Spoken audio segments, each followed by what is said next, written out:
Hi everyone, welcome back to the channel. In today's video, I'm going to give you some of the easy fixes and the troubleshooting tips in order to fix your Philips air fryer if it isn't working.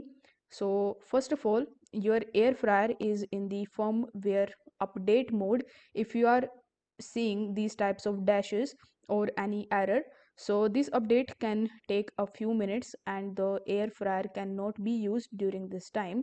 So do not unplug the air fryer until the update is completed. If the dashes persist after a long time, please unplug the device and plug it again to reset it. If the updates does not complete, you need to contact us for further assistance.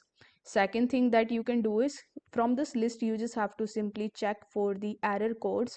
So whichever error code you are getting, you just have to simply select or do the same uh, solution in order to fix that problem.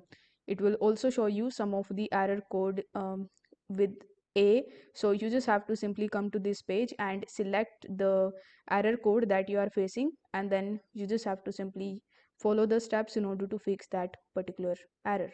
So if you found this video helpful, don't forget to like the video and subscribe to the channel. Thank you so much for watching.